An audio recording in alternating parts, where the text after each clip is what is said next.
bread I make today carries the same scent as the bread I made as a child. Even though the hands that taught me are long gone. Egypt, the 40th year of Pharaoh Ramesses II, around 1250 BCE. The great palace along the Nile is filled with servants, scribes, craftsmen, and people whose names will never be carved into stone. My name is Ramiris. I was born in the lands beyond Egypt's eastern deserts, in a small village where the mornings began with the sound of grinding grain and my mother's voice beside the fire. I was 14 when my life changed. I remember that morning clearly. The cool air before the sun rose, the smell of flour on my hands, the sound of my mother humming while she worked. Then came the soldiers. After that day, my home became a memory I carried quietly. I was brought to Egypt, to a land of wide rivers, tall palms, and temples covered in names of kings I did not know. At first, everything felt strange. The language was different. The gods were different. Even the bread tasted different beneath my hands. But years passed, and slowly, without noticing, this place began to leave marks on me. The sound of water being poured into clay jars, the warmth of the kitchen fire before sunrise, the smell of fresh bread rising in the palace kitchens, the quiet footsteps of servants crossing stone floors before the royal family wakes. These things became part of my life. My name will not be carved beside the names of queens. No scribe will spend his ink on what my hands have done. No wall will bear my likeness the way it bears the likeness of builders and their stone. I am a maid. I carry water before the sun has fully risen. My feet know the path to the well without needing my eyes. I help make the mornings of others begin. One jar, one loaf, one folded cloth at a time. Most people do not notice hands like mine, but every morning still begins the same way. The sky slowly changes above the palace walls. The Nile moves quietly beside the city, and I wake before the sun. Now, let me take you to my morning. The room where I sleep is still dark when I open my eyes. The air is cool against my skin. Before I remember where I am, I hear the river in my dreams. Not the Nile, but the river from the place where I was born. Then the palace returns. The woven reed matte beneath me. The linen dress hanging beside the wall. The quiet breathing of other servants sleeping nearby. I sit up slowly. Outside, the first light has not yet touched the horizon. The world is waiting. I tie back my hair. I place my feet onto the cold earth floor, and I step into another day of my life in Egypt. Before I go on, you're listening to I Was There, the channel that remembers the bakers, the farmers, the water carriers, the people who woke before sunrise and died forgotten. Their lives matter. We remember them. Where are you listening from tonight? I love knowing where these stories travel. If you've made it this far, drop a comment and tell me where in the world you are. And if you enjoy peaceful journeys into the past, consider subscribing so we can meet here again.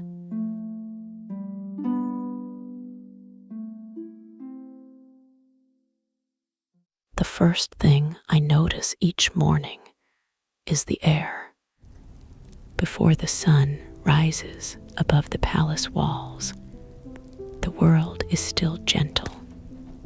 The stone beneath my feet holds the coolness of the night. The breeze coming from the Nile moves slowly through the courtyard, carrying the smell of damp earth, river water, and the faint smoke left behind from yesterday's fires.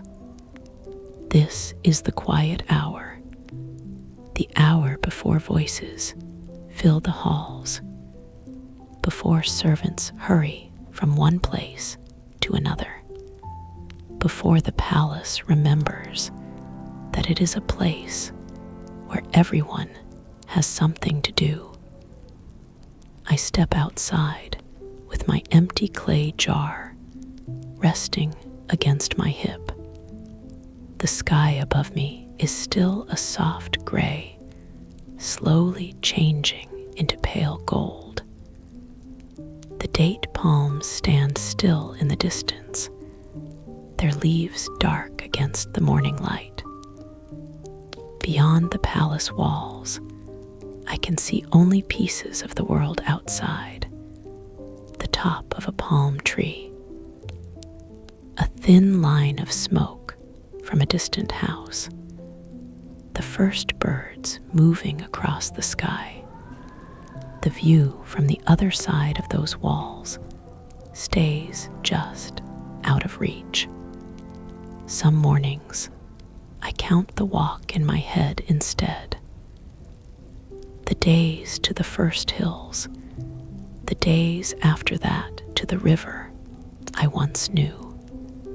No one waits on the other end of that road to receive the count. I keep it anyway. In my village, the morning opened wider. The fields stretched farther. The hills sat beyond the houses. My mother used to know every sound that arrived before sunrise. The footsteps of neighbors, the animals waking, the wind moving through the grass.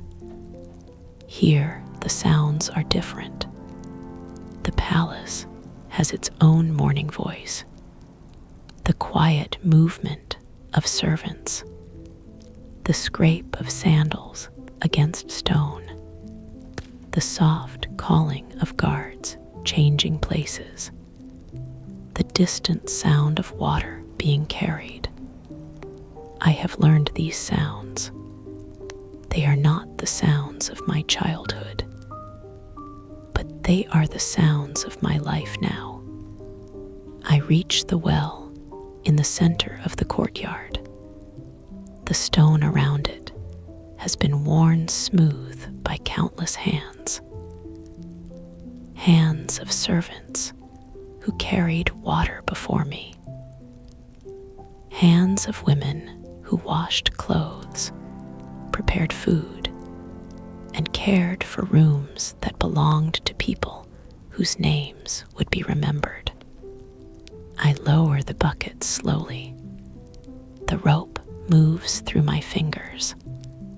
It is rough from years years of use. Then comes the quiet splash below. Water, always water. Everything in Egypt seems to return to the river. The crops, the gardens, the food on our tables, the lives of everyone who wakes beside it. I pull the bucket upward and pour the water into my clay jar. The jar is heavy when it is full. I place my hand around its warm clay surface and lift it carefully. Before I leave, I take a small drink. The water is cool. It tastes plain, a taste that belongs to every morning, whether the person drinking it is a king or a servant. I wash my face. The cold water wakes me completely. Standing there beneath the changing sky, the same feeling from childhood returns to my skin before it reaches my thoughts. The simple feeling of being alive before the day begins. Then I lift the jar and continue.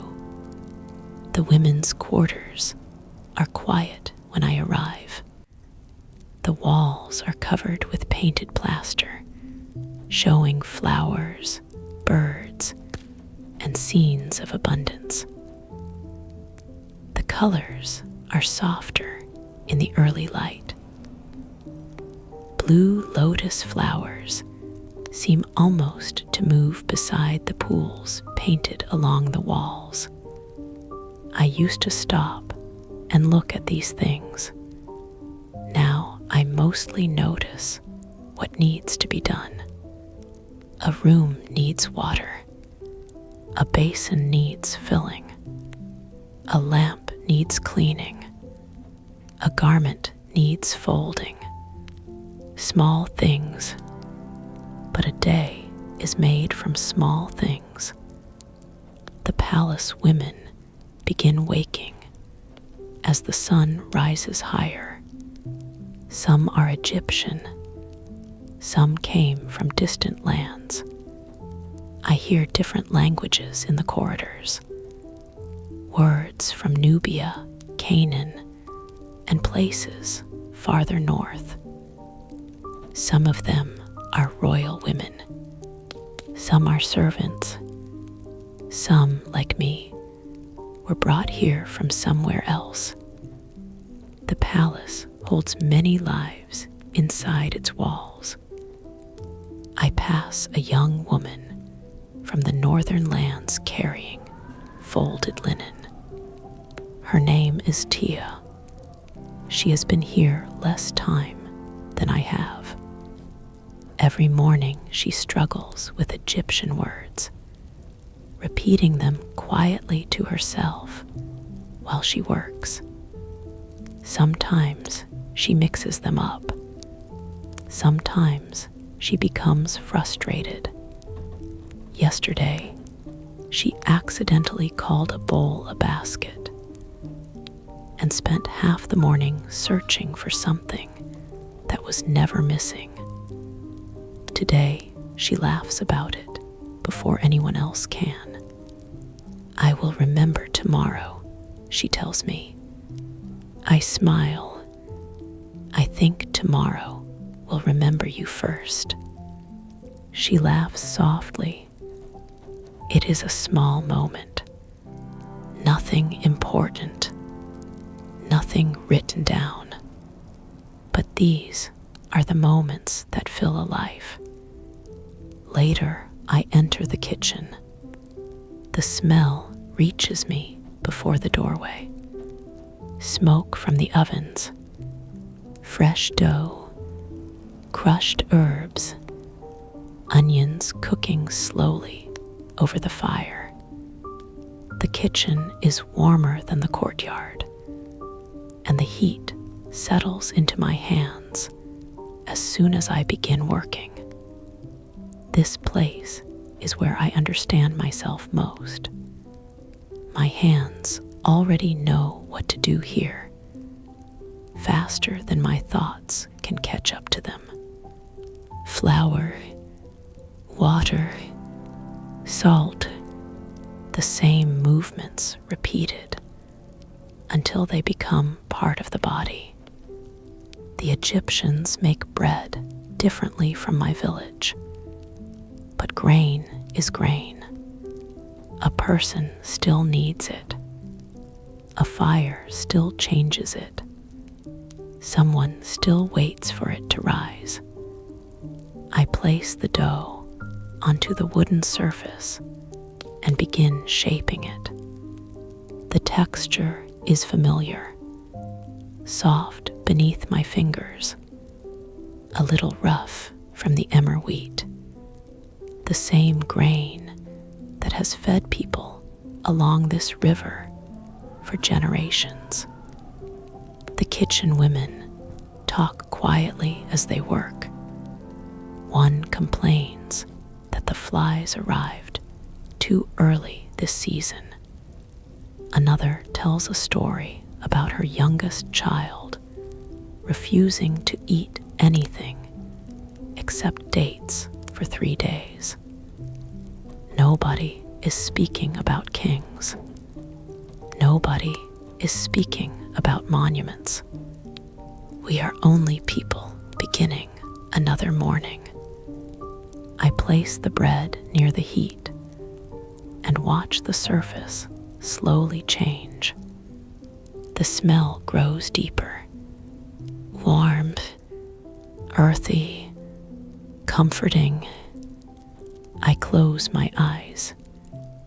None of it asks to be remembered. It only asks to be felt.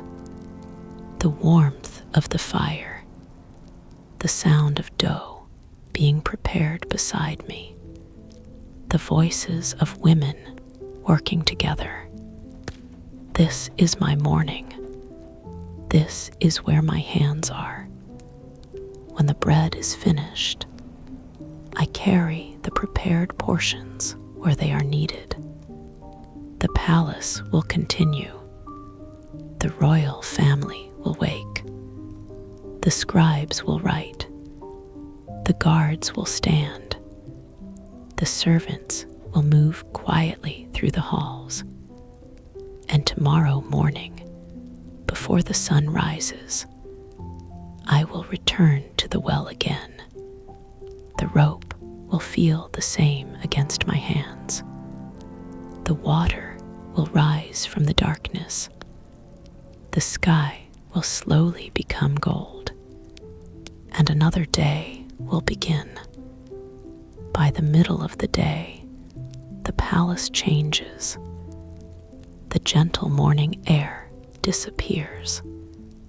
The stone pathways that felt cool beneath my feet now hold the heat of the sun.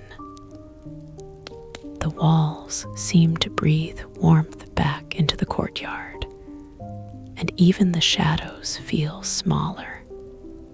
This is the hour when everyone slows. The guards stand more quietly. The servants speak with softer voices. The animals search for shade beneath trees and walls. Egypt teaches you to respect the sun. You do not fight it. You move with it. When my morning tasks are finished, I carry the last empty jars away from the women's quarters and walk toward the palace gardens. This is the place I come when there is nothing urgent waiting for my hands. Not a place for important people. Not a place where decisions are made. Just a place of water, plants, and quiet. The garden belongs to everyone who takes care of it. The gardeners know every tree and every flower. They know which plants need more water, which leaves have begun to dry, and which branches should be trimmed before they become weak. There is a man named Painhasi who works there. He is older than most of us, but he refuses to admit it. Every morning, he complains about his knees. Every afternoon, he climbs a ladder to fix something he said he was too old to touch. He always says the same thing when someone tells him to rest. My hands know the garden better than my feet do. I do not know if he believes it. I suspect he says it mostly because he dislikes being told what to do. But I have noticed the flowers seem healthier when he is near. Today, he is repairing a small wooden frame beside the lotus pool. The frame holds young plants away from the edge of the water. You are looking at the flowers again, he says without turning. I smile. I like them. So do I, he answers. Then he pauses. But they are troublesome things. I look at him. He laughs quietly. They close when they want. They open when they want. They do not listen to anyone. He presses another piece of wood into place. Maybe that is why people like them. I leave him to his work. The lotus flowers float quietly on the surface of the pool. The Egyptians have many stories about them. They say the lotus rises with the morning sun and closes with the coming of darkness. I do not know every story they tell about their gods, but I understand why they look at this flower. The water beneath it, the sunlight above it, the quiet opening and closing of petals, answering to nothing but its own rhythm. Nothing rushed, nothing forced. I sit beside the pool and let my feet rest against the warm earth. The breeze moves through the palm leaves above me. The sound is soft, like linen being folded. A sprig of mint grows wild beside the stone where I sit. I press a leaf between my fingers before tasting it. Sharp, then sweet, then gone. A few birds move between the branches. Somewhere beyond the garden wall, I hear the distant voices of workers returning from their tasks. The palace is never completely silent. Even in moments of rest, life continues around me. A servant carrying jars, a gardener trimming branches, a child laughing somewhere near the outer courtyard. Small sounds, small lives, all moving together. I dip my fingers into the water. It is cool compared to the air. The surface breaks around my hand, then becomes still again. The garden feels like the closest place in the palace to a quiet village, though it looks nothing like one. The plants are different. The language around me is different. The people are different. Only the feeling is familiar. A place where someone cares for growing things. a place where patience matters, a place where tomorrow depends on what someone does today. I think about my mother sometimes when I am here, not always. I used to believe every quiet moment had to belong to the past, but I am learning that not every peaceful moment needs to become a memory. Sometimes a flower is only a flower. Sometimes water is only water. Sometimes a person can sit beneath a tree and simply listen. The afternoon passes slowly. The shadows begin to stretch across the garden. Painhasi finishes his repair and walks away carrying his tools. He stops near the gate and looks back. "The frame will hold," he says. I look at the wooden structure. It looks stronger. He nods. Then he smiles. Everything looks stronger after someone takes care of it. He walks away before I can answer. I think about that sentence for a while. It is not a great teaching. It will not be recorded anywhere. Just something an old gardener said while carrying his tools home. The kind of small thing that stays longer than it has any right to. Later, when the sun begins to lower, I return to my duties. The garden remains behind me. The lotus flowers close slowly with the coming evening. The water becomes darker. The air becomes cooler. And for a little while longer, the palace feels almost like it is resting. The palace has many sounds. The sound of sandals on stone.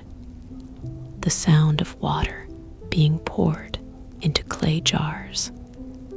The sound of servants opening doors before the first light touches the walls. But there is another sound I hear only on certain days. The sound of the city waking. The market. I do not go there often. Most of my work keeps me inside the palace grounds, where every task has its place, and every person knows where they are expected to stand. But sometimes, when supplies are needed, a servant is sent beyond the walls. Today, I carry an empty basket and walk with 2 other women toward the market streets near the river. The moment we pass through the gate, the air changes. The palace has quiet corners. The market does not. The first thing I notice is the voices. Not one voice, hundreds. A seller calling out the price of vegetables. A fisherman speaking about the morning catch. A woman laughing while choosing cloth. Children running between adults, carrying messages from one place to another. The sounds rise and fall like the river itself. I slow my steps, not because I am lost, because I want to listen. The market smells different from the palace. There is the sharp scent of fish brought from the Nile, the sweetness of dates stacked in baskets, the smoke from small cooking fires, the earthy smell of grain stored in woven containers. the perfume of flowers and oils from merchants selling small jars beside the road. Everywhere I look, there is movement. People carrying, people trading, people waiting, people simply living. I pass a woman arranging onions in neat rows. Her hands move quickly, but her face is calm. Beside her, a man repairs a wooden handle for a tool. A young boy sits beside him, watching carefully. The father works. The son watches. One day, the boy's hands will know this work too. This is how most things continue. Not in great moments, but in ordinary ones, repeated until they are inherited. I walk deeper into the market. The sun is higher now, and the heat rests on my shoulders. The linen of my dress feels warmer against my skin. The stone beneath my feet carries the day's heat.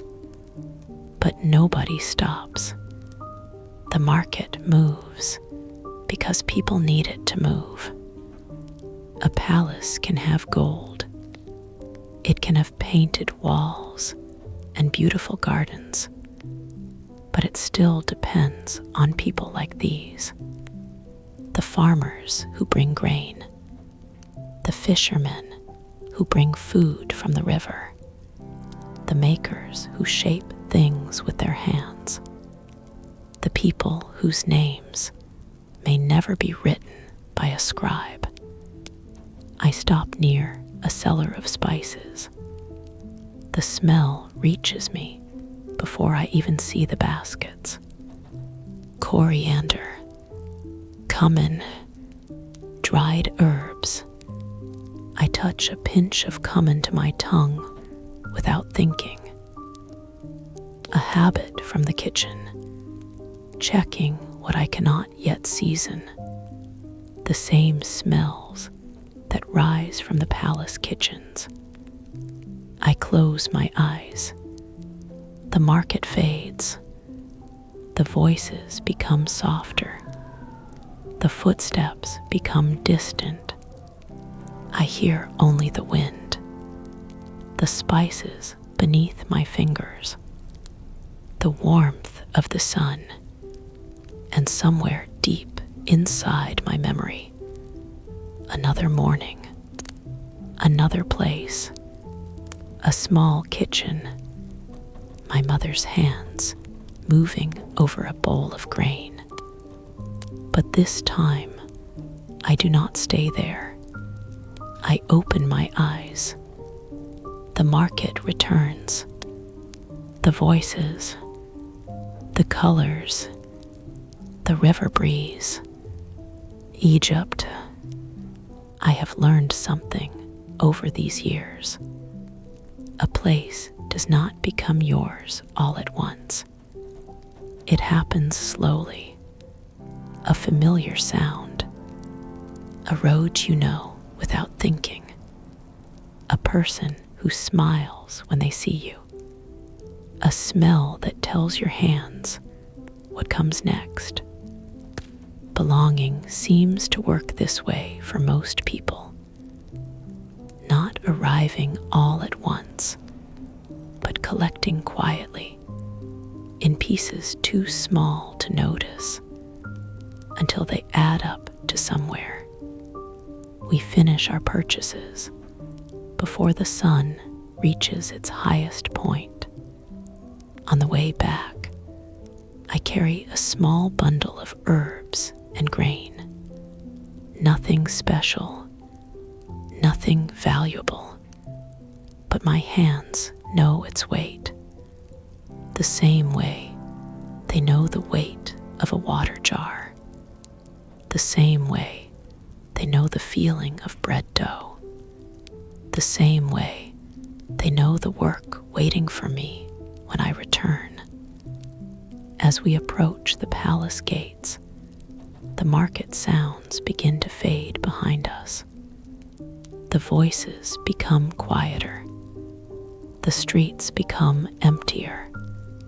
The stone walls rise around me again.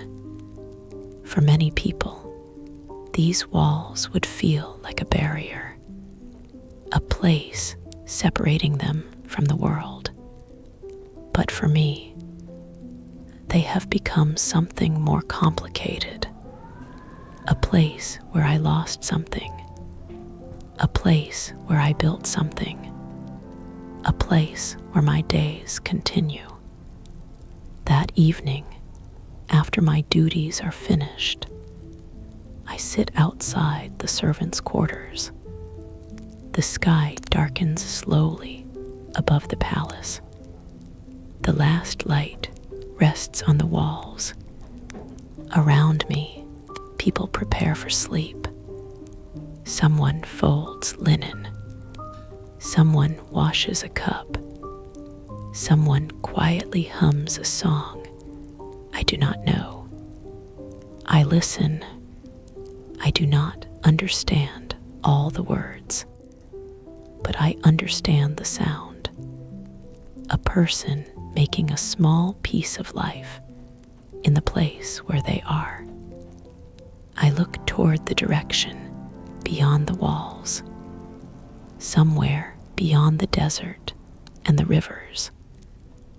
There is a place where I was once a child. I do not know what it looks like now. I do not know if the house still stands. I do not know if anyone there remembers my name. The questions remain, but tonight I do not chase them. The evening air is cool. The palace is quiet. And tomorrow morning there will be bread to prepare, water to carry, and another day waiting for me. The busiest hours of the day always seem to disappear quickly. Morning begins with movement, water carried from the well, bread prepared beside the fire, rooms opened, lamps cleaned. Then slowly the palace settles. The sun moves lower. The heat leaves the stone. The voices become softer.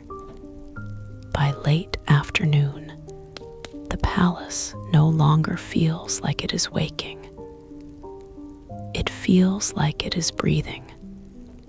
I finish the last of my duties near the women's quarters and carry the remaining linens toward the washing area.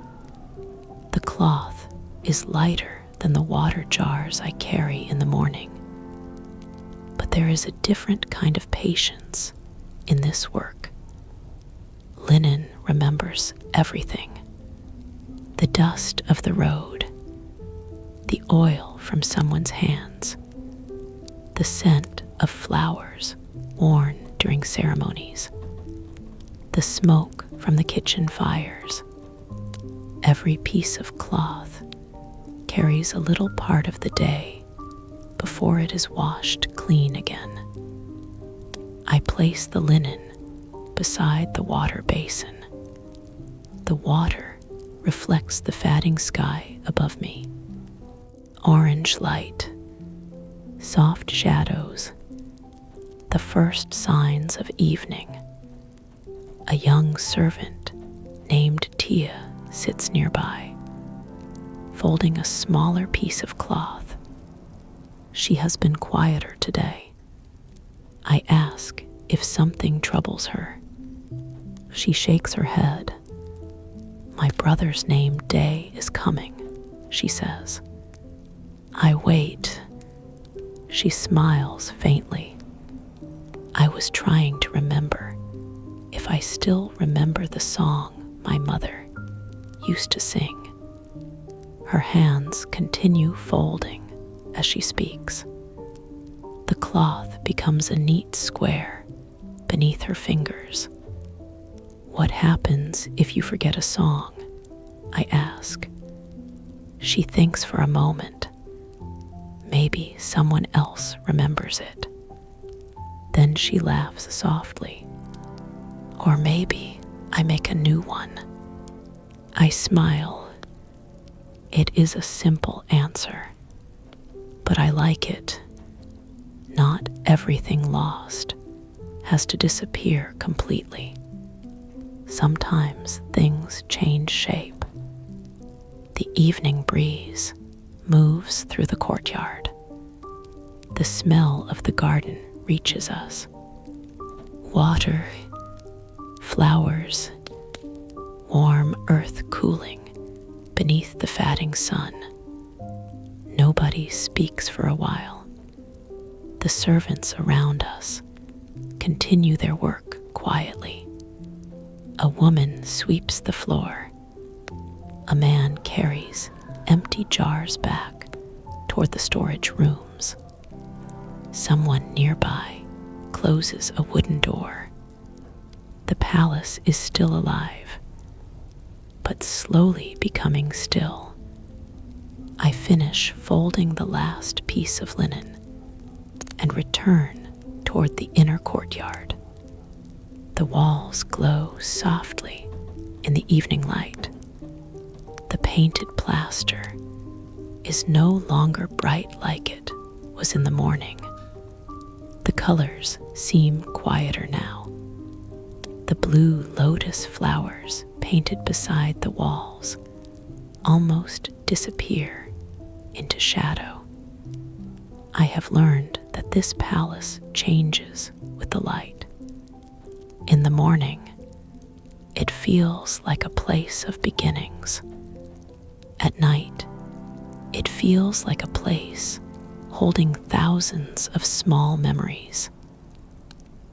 The servant who carried water, the cook who prepared bread, the gardener who repaired a wooden frame, the child who laughed near the market. Memories that were never carved beside the names of kings, and never will be.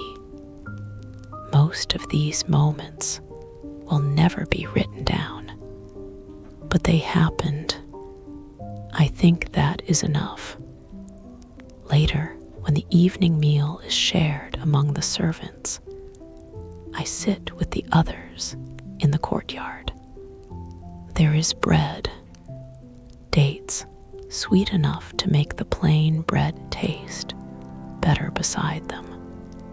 A small amount of vegetables, beer poured into clay cups, sour and thick, the kind that fills the stomach as much as it quenches. The food is simple, but after a day of work, simple things become precious. A woman beside me tells a story about a goat that escaped from its owner and somehow found its way into a storage room. Everyone laughs, even those who already heard the story laugh again. The joke is not even that funny by the third telling. I laugh anyway. It feels good to laugh, and that is reason enough tonight. There are still moments like this, after all. Moments where I am not thinking about what happened before Egypt. Moments where I am simply a woman sitting beside other women at the end of the day. The sky darkens above us. One by one, lamps are lit. Small flames appear against the growing night. The stars begin to show. I look upward. I still recognize them. The same lights that watched over my childhood. the same lights above this palace.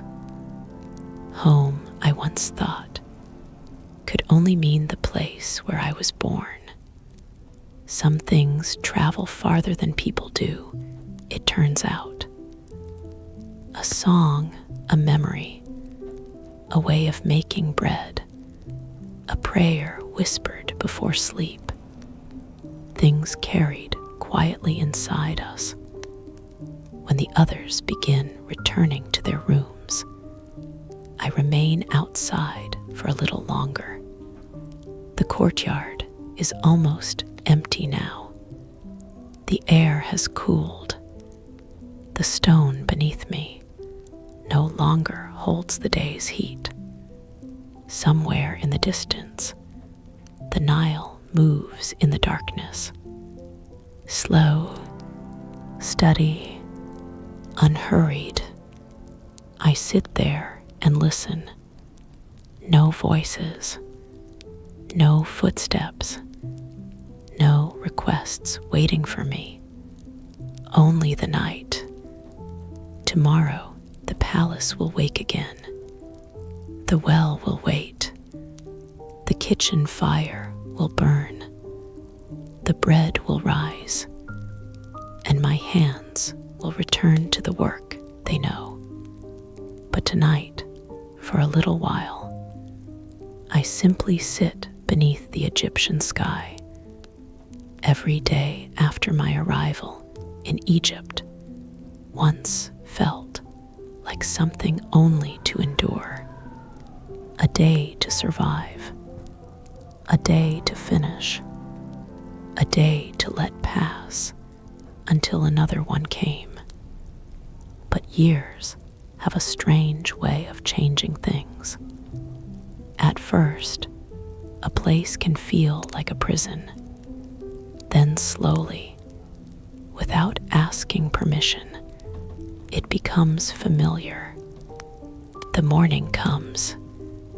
The same light touches the walls. The same sounds fill the courtyard. The same hands reach for the same tasks. And one day, you realize you know the rhythm of a place that was once completely foreign. 5 years have passed since I first entered these palace walls. 5 years since every word around me sounded like a stranger's voice. 5 years since I had to learn where to stand, when to speak, and how to move through a world that was not built for me. I still remember the first days, the confusion, the silence, the feeling of being a person without a place. But those memories feel different now. Not gone, just farther away, like a song heard from another room. The morning begins, as it always does. Before sunrise, I wake. The air is cool. The servants' quarters are quiet. The world outside has not yet decided what kind of day it will become. I sit up slowly and listen. Someone breathing nearby. The faint sound of wind moving through the courtyard. The distant river. These sounds are ordinary now. And that, more than anything, is what surprises me. The things that once felt unfamiliar have become the things I notice when they are missing. I tie my hair back. I put on my linen dress. I step outside. The earth is cold beneath my feet. Above me, the sky slowly changes from darkness into light. I walk toward the well, the same rope, the same clay jar. hands already know the work before my thoughts do. Lower, pull, lift, carry. There is comfort in knowing something completely. The task itself is not easy. It is simply mine. After the morning duties, I enter the kitchen. The fire is already awake. The warmth reaches me before I reach the ovens. The cooks are preparing the first meals of the day. The room smells of grain, smoke, and herbs. Someone hands me a warm end of yesterday's loaf to eat while I work. Slightly stale, but good. The way day-old bread always tastes better with a little hunger behind it. A young kitchen worker named Maid is struggling with a basket of flour. It is too heavy for her, but she refuses help. "I can carry it," she says. I watch her take 3 steps, then 4, then she nearly drops it. I catch one side before it falls. She looks embarrassed. I almost had it. I smile. Almost is usually how we learn. She laughs. Then we carry it together. Small moments, small kindnesses, the kind nobody records.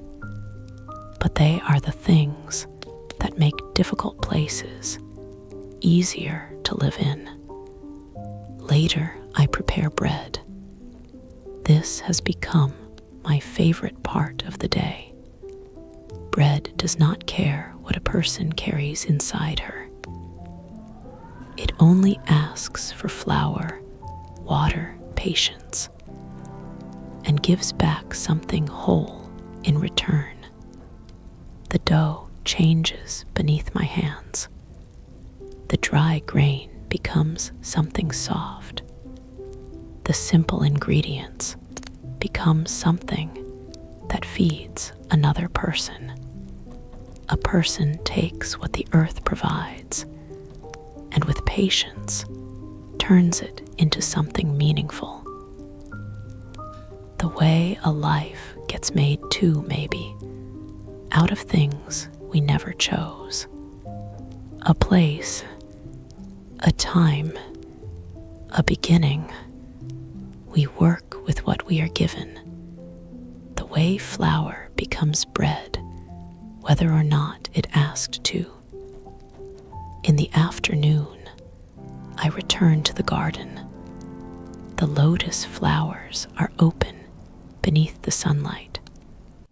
Painhasi is there again, checking the plants as if they are old friends.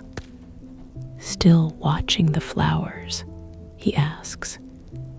Still repairing things, I answer. He laughs. I suppose we both have our habits. I look at the garden. He is right. Everyone has something they return to. A task, a place, a memory, something that reminds them who they are. That evening, after my work is finished, I sit alone near the garden pool. The sky slowly darkens. The heat of the day disappears. The water becomes still. A small breeze moves across the surface. I look at my reflection. I am not the same girl who left Syria. That girl knew only one home, one language, one life. This woman knows another world. She knows the paths of this palace. She knows the faces of the servants. She knows the smell of the kitchen before sunrise. She knows which flowers open first in the garden. She knows where the shadows fall when evening comes. I did not choose this life, but I have lived it, and that means something. When night arrives, I return to my sleeping place. The room is quiet. The reed mat waits. The linen curtain moves gently with the breeze. Before I close my eyes, I think about tomorrow, not with fear, not with certainty, just with acceptance. Tomorrow will bring another morning, another jar of water, another fire, another loaf of bread, another day. A life turns out to be built this way, not from any single great moment or single choice, but from thousands of small ones, repeated until they become a story that belongs to you, even if it began somewhere you never expected. The palace sleeps differently after midnight. During the day, every corner has a purpose. The servants move through the halls. The cooks prepare meals. The guards watch the entrances. The scribes bend over their work. But after midnight, the palace belongs to silence. The voices disappear. The footsteps become rare. Even the lamps burn lower, their small flames moving gently in the darkness. Most nights, I am already asleep by this hour. My body has learned the rhythm of this place. Wake before sunrise, work through the day, rest when the night arrives. But tonight is different. My body is tired. My thoughts are not. They move the way.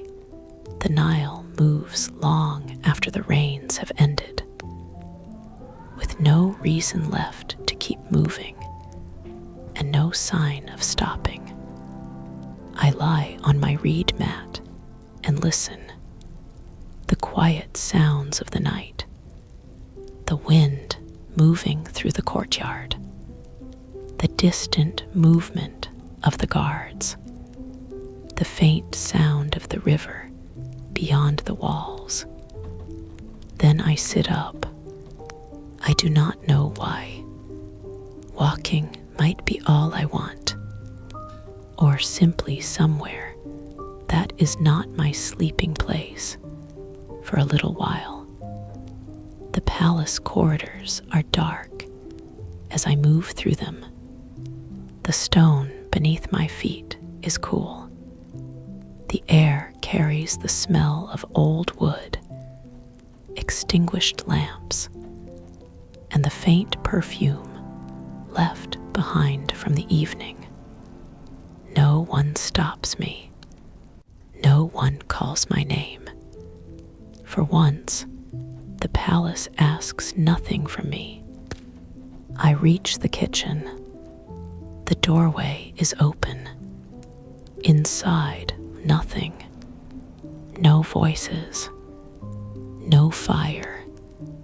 No movement. Only darkness. During the day, this room is never still. There are always hands working. Flour being carried. Dough being shaped. Vegetables being cut. Smoke rising from the ovens. The sound of women talking while they work. But tonight, the kitchen is like another world. The empty tables, the quiet ovens, the tools resting exactly where they were left. I step inside. My fingers move across the wooden surface where I have prepared bread so many times. A familiar place without its usual noise feels like seeing someone you know while they are asleep. The same, but different. I look toward the ovens. The thought comes before I can stop it. Bake. My hands reach for the flour before I decide to let them. Tonight, no one is waiting for this bread but me. I gather what I need. Flour, water, a little salt. The ingredients are simple, but simple things can become meaningful when your hands know them well. I mix the dough slowly. The room is silent, except for the sound of my own movements. The soft scrape of the bowl, the quiet pressing of my hands, the gentle rhythm of kneading. I have done this hundreds of times, but tonight feels different. No one is waiting. No one is watching. No one needs this bread. This bread exists only because I wanted to make it. The small fire begins to warm the kitchen. The darkness retreats from the corners. The smell slowly fills the room. Warm grain, smoke, fresh bread. I simply stand there and breathe. This is something I understand. Not the palace, not the titles, not the rules. This, creating something with my own hands. A small piece of comfort from simple things. I think about my mother, not with the sharp pain I once carried. Tonight, I remember her differently. Her hands, her patience, the way she taught me that food was never only about survival. It was how we cared for each other too. That lesson followed me farther than she ever knew it would. Farther than the village, farther than the river, farther than home. When the bread is finished, I sit at the empty table beside the window. The palace outside is completely still. The moon has risen high above the walls. Its light falls across the floor. I break a piece of bread. The crust is warm. The inside is soft, faintly sweet from the honey I could not resist adding. I eat slowly, though hunger has little to do with it. I want the warmth to stay in my hands a little longer. A quiet kitchen, a full moon, a piece of bread made in the middle of the night. A life I never expected. I look through the window. The sky above Egypt is clear. The same moon shines above another land far away. A land I have not seen in years. My mother baked at this hour too, sometimes, when sleep would not come to her either. I never asked her why. I understand it now. In a kitchen she will never see. Under a moon she is not standing beneath. But tonight, I do not let them pull me away. because I am here, at this table, in this kitchen, with this bread, and somehow that is enough. The hours pass quietly. The candle grows smaller. The moon moves across the sky. Eventually, I clean the table and return everything to its place. The kitchen becomes empty again. The room looks exactly as it did this morning. I am the one who does not. I return to my sleeping place as the first hint of morning begins somewhere beyond the darkness. Soon the palace will wake. The fires will burn again. The servants will arrive. The voices will return. Nobody will know that during the quietest hours of the night, a maid sat alone in the kitchen and made bread simply because her hands remembered how. I lie down on my reed mat. The smell of bread still remains on my fingers, and before sleep takes me, I smile. Disappearing and being forgotten once seemed like the same thing to me. When I first came to Egypt, I thought that if nobody knew where I came from, that part of me was already gone. A person can lose many things: a home, a language, a familiar road, the voices of people who once called your name. But I have learned something during my years in this palace. Being remembered does not always come from monuments. Sometimes it comes from something much smaller. A person saving a place for you at a meal. Someone noticing when you are tired. Someone calling your name before asking you for anything. Small things, but they matter. The morning begins like all mornings. The first light touches the palace walls. The servants begin moving through the corridors. The kitchen fires awaken. The sound of water fills the courtyard. My hands follow the same tasks they have followed for years. But today feels slightly different. Not because anything important happens. There is no royal ceremony, no great announcement, no moment that a scribe would think worth recording. Just an ordinary day, the kind we understand best only once we are already looking back at it. In the kitchen, Maid is already working.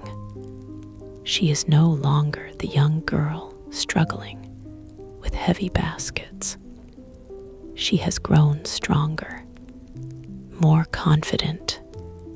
Her hands move quickly now.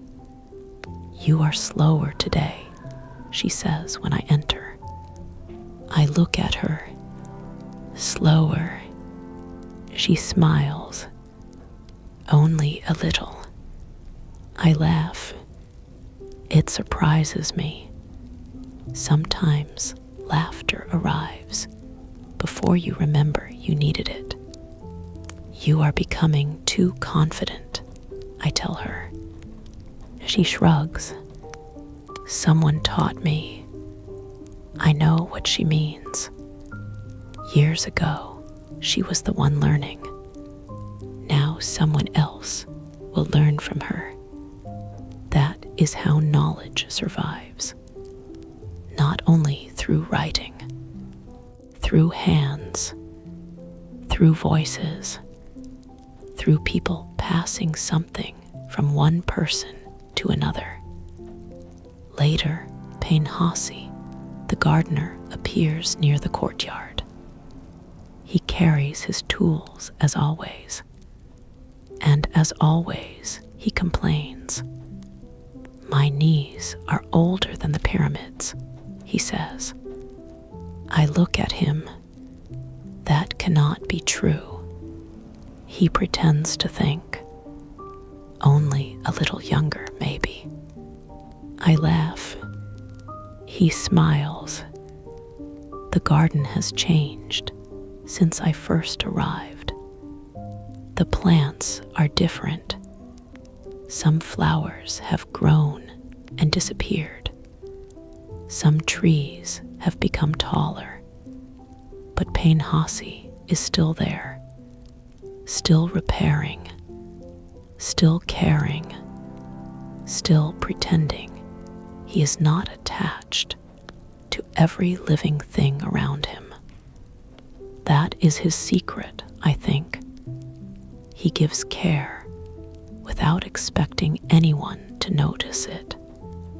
And yet, everyone notices. That afternoon, I walk through the women's quarters. The palace is busy. Servants moving. Cloth being carried. Messages being delivered. A young girl from Canaan approaches me. Her name is Talia. When she first arrived, she barely spoke.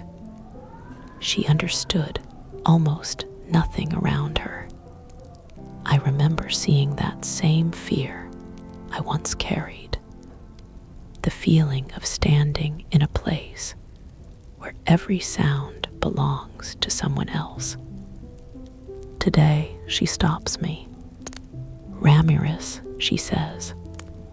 Her Egyptian is still imperfect, but she says my name clearly. She holds out a small piece of bread. I made it. I look at the bread. It is uneven, a little too flat, probably too much water. I break off a piece and eat it anyway. Dense, a little undercooked at the center, and better than anything from the palace ovens. I smile. It is beautiful.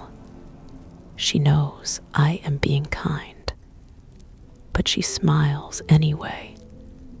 The bread I once received from others, I now give to someone else. This is what leaving a mark actually looks like. Most of the time. Small, quiet, passed from one pair of hands to the next, never remembered by name. That evening, I walk through the garden alone. The sun is low. The air is cooler. The lotus flowers begin closing their petals. I sit beside the pool. The water reflects the changing sky. For a while, I simply watch. I think about the girl I used to be, the girl who believed her life had ended the moment she left home. I wish I could speak to her. I wish I could tell her that she would survive, that she would learn new words, that she would make bread again, that she would laugh again, that she would one day hear someone say her name and feel that she belongs somewhere. Not completely, not perfectly, but enough. The night arrives slowly. The servants gather for their evening meal. The same simple food. The same quiet conversations. The same small jokes. I sit among them, and something in how I see it all quietly shifts. When I first came here, I thought I was only passing through someone else's story. The story of kings, the story of Egypt, the story of a palace. But I was wrong. Every person has their own story, even those whose names are never carved into stone, even those whose work disappears when the day ends, even those who simply wake, work, love, remember, and sleep. Later, I return to my room. The night air is cool. The sounds of the palace fade one by one. I lie down on my reed mat. Tomorrow will come. There will be work. There will be bread. There will be another sunrise over the Nile. And somewhere beyond the distance, there is still the place where I was born, a place my heart has never completely forgotten. But tonight, I do not feel only the distance. I feel the things I have gained, the people who know my name, the hands that have worked beside mine, the small moments that became a life. Home, it turns out, is not only the place where we begin, it is also the place where slowly we are allowed to become someone new. The day they married, the day they left home, the day they started a new journey, the day they decided who they wanted to become. These were the moments I always assumed shaped a person's life. But some lives are shaped by moments chosen by others. A door opening, a road taken, a place you never expected to see, a life you never planned to live. My story began somewhere else, but it did not end there. The morning is quiet, the same morning I have known for years. The air before sunrise, the cool stone beneath my feet, the distant sound of the Nile moving beyond the walls. I stand outside the servants' quarters and look toward the horizon. The sky slowly changes. Darkness becomes blue. Blue becomes gold. Every morning, the sun rises the same way, no matter who watches it, no matter where they stand.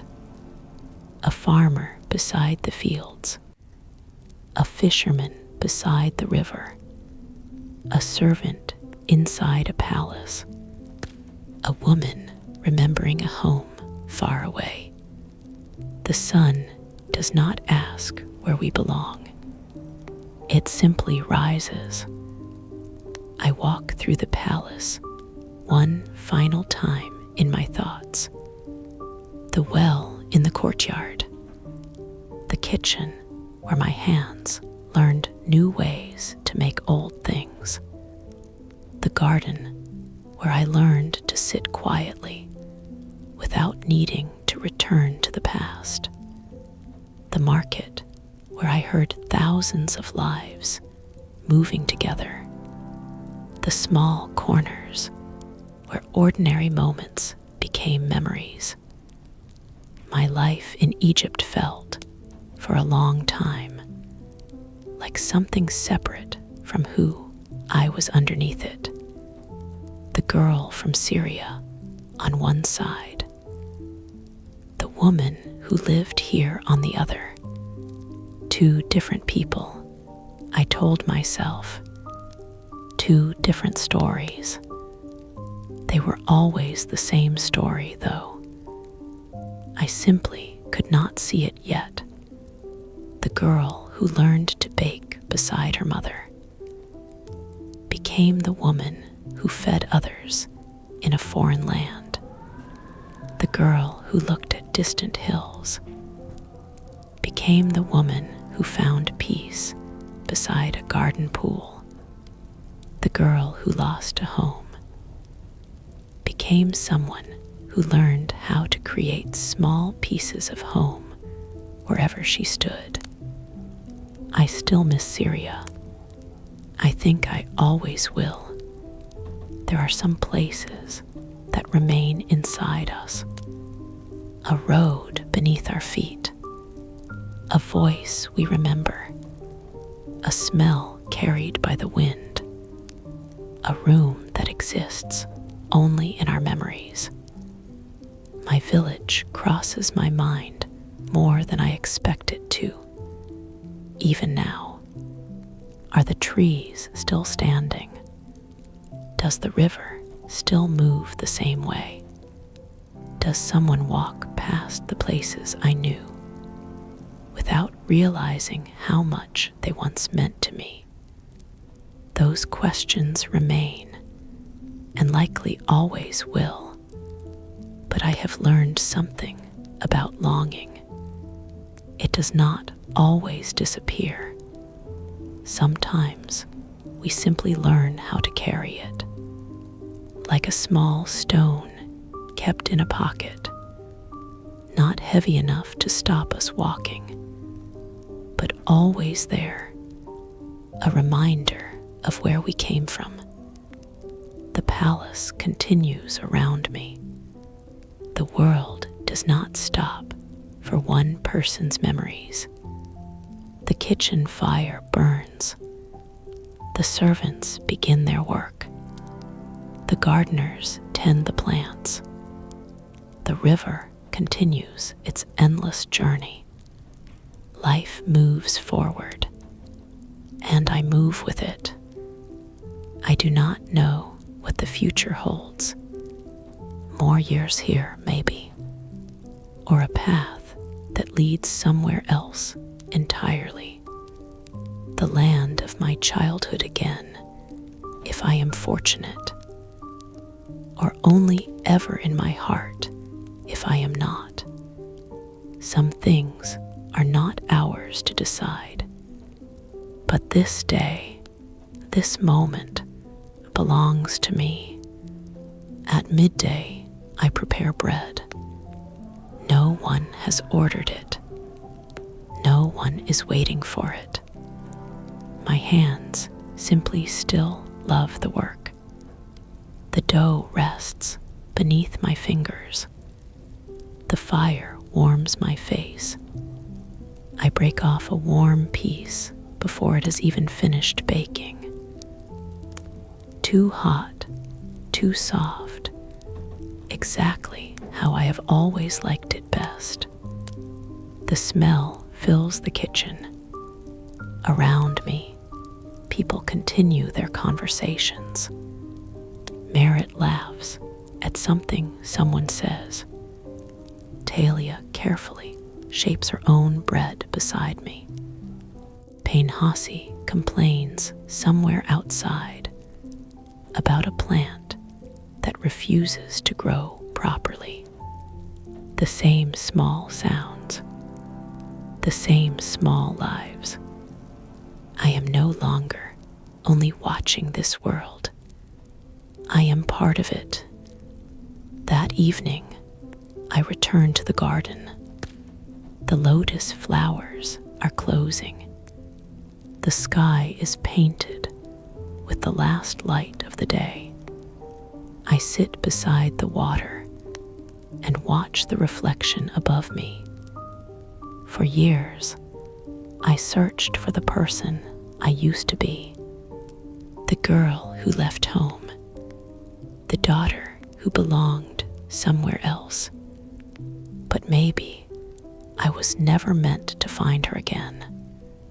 Maybe I was meant to carry her with me, not as a wound, not as something lost, but as a part of the woman I became. The night grows colder. The stars appear above the palace. I look at them for a long time. The same stars above Egypt. The same stars above Syria. Different lands. Same sky. My mother once told me that the stars watched over everyone. I did not understand what she meant then. Now I think I do. The world is larger than any one place, maybe. And most of us spend our lives searching for where we belong within it. Somewhere along the way, belonging turns out to hide in unexpected corners. A kitchen, a garden, a shared meal, a person who remembers your name, a moment of quiet beneath the stars. My name is Ramiris. I was born in Syria. I became a maid in Egypt. I lived between two worlds, and somehow I found a life between them. Tomorrow morning, before the sun rises, I will wake again. I will tie my hair back. I will step onto the cool earth. I will carry water from the well. I will prepare bread. I will continue. I have not forgotten where I came from. I have simply learned that a person can carry their past and still walk forward. The stars are above me. The Nile is beside me. The memories of home remain within me. And tonight, that is enough.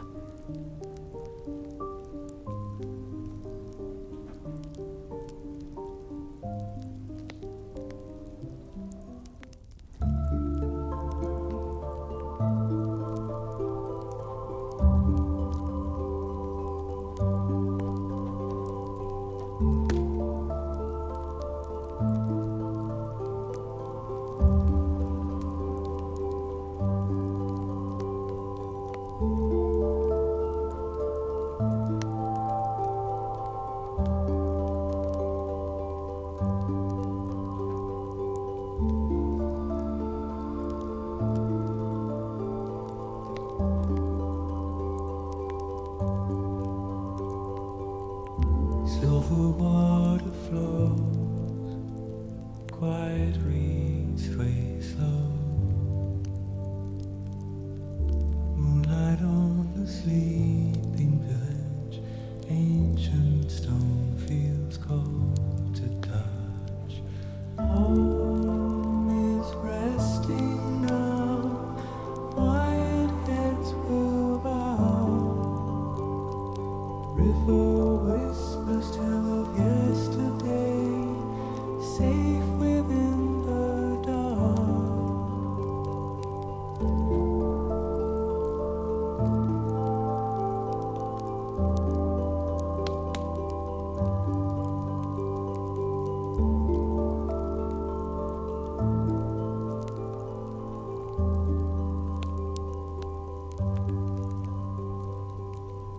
Warm oil lamps burn low, watch the river go. Desert wind comes brushing temple walls and will hide the lonely path. Home is resting now, quiet heads will bow. River whispers tell of yesterday, safe within the dark.